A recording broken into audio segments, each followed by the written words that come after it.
Dans un petit village niché au cœur de l'Afrique, vivait une femme nommée Aïcha. Passionnée par l'éducation, elle consacrait sa vie à aider les enfants à réaliser leur potentiel. Un jour, elle fit une découverte troublante. De nombreux enfants abandonnaient l'école, convaincus qu'ils étaient trop stupides pour apprendre. Intriguée, elle décida d'en savoir plus. Aïcha visita plusieurs écoles et parla aux enseignants. Elle apprit que ces enfants avaient du mal à suivre les méthodes traditionnelles d'enseignement et étaient souvent jugés comme inaptes. Pourtant, en observant leur comportement et en discutant avec eux, elle remarqua quelque chose d'étonnant. Ces enfants n'étaient pas du tout stupides. Au contraire, ils posaient des questions profondes, résolvaient des problèmes complexes et avaient une créativité débordante. Ils avaient simplement besoin d'une méthode d'apprentissage adaptée à leur façon unique de penser. Déterminée à prouver que ses enfants étaient intelligents, Aïcha décida de créer sa propre école chez elle. Elle rassembla tous ses élèves mis de côté et leur annonça avec enthousiasme « Vous n'êtes pas des enfants ordinaires, vous êtes des génies. C'est pour cela que vous ne pouvez pas apprendre comme les autres. Ici, nous allons trouver une façon spéciale de vous enseigner. » Les enfants, d'abord sceptiques, furent intrigués par ces paroles. Ils avaient toujours entendu dire qu'ils étaient lents et incapables, et voilà qu'une adulte leur disait qu'ils étaient des génies. Aïcha mit alors en place des méthodes innovantes. Elle utilisa des jeux, des expériences pratiques et des discussions ouvertes pour enseigner les mathématiques, les sciences, l'histoire et la littérature.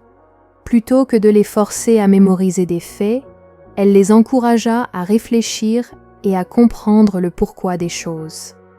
Elle leur donna des défis à résoudre et leur laissa le temps de trouver leurs propres solutions. Petit à petit, les résultats commencèrent à apparaître.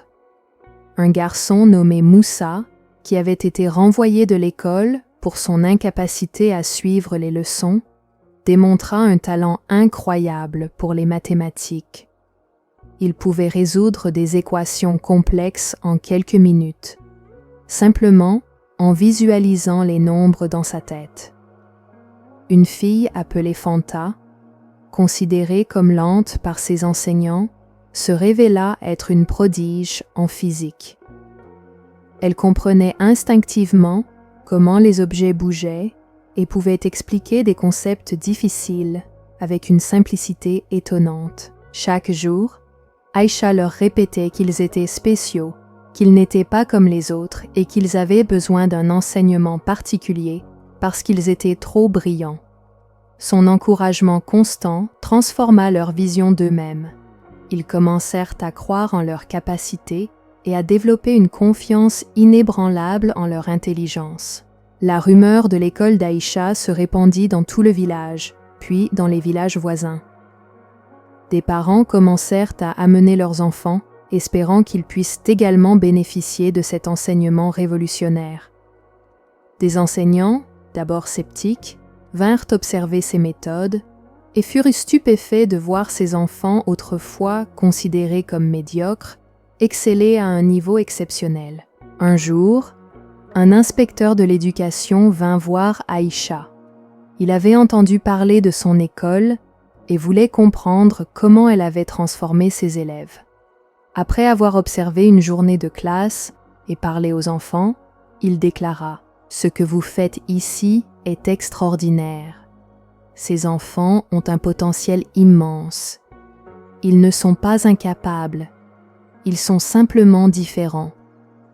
Nous devons changer notre manière d'enseigner pour qu'elle s'adapte à eux. » Grâce aux efforts d'Aïcha, le gouvernement local décida d'adopter certaines de ces méthodes et d'expérimenter de nouveaux systèmes d'apprentissage dans les écoles officielles. On forma des enseignants pour qu'ils puissent repérer les enfants aux intelligences particulières et les aider à apprendre d'une manière qui leur convenait. Les élèves d'Aïcha, autrefois rejetés, devinrent des figures respectées dans le village. Beaucoup poursuivirent des études avancées et firent des découvertes étonnantes dans divers domaines. Moussa devint ingénieur et inventa une nouvelle méthode d'irrigation qui permit aux fermiers d'augmenter leurs récoltes. Fanta poursuivit des études en astrophysique et fut reconnu pour ses travaux sur les étoiles. D'autres devinrent médecins, enseignants, artistes et entrepreneurs, chacun utilisant son intelligence unique pour contribuer au développement de la communauté. Aïcha, voyant ses élèves réussir, sut qu'elle avait accompli sa mission. Elle avait non seulement changé la vie de ses enfants, mais aussi celle de toute une génération.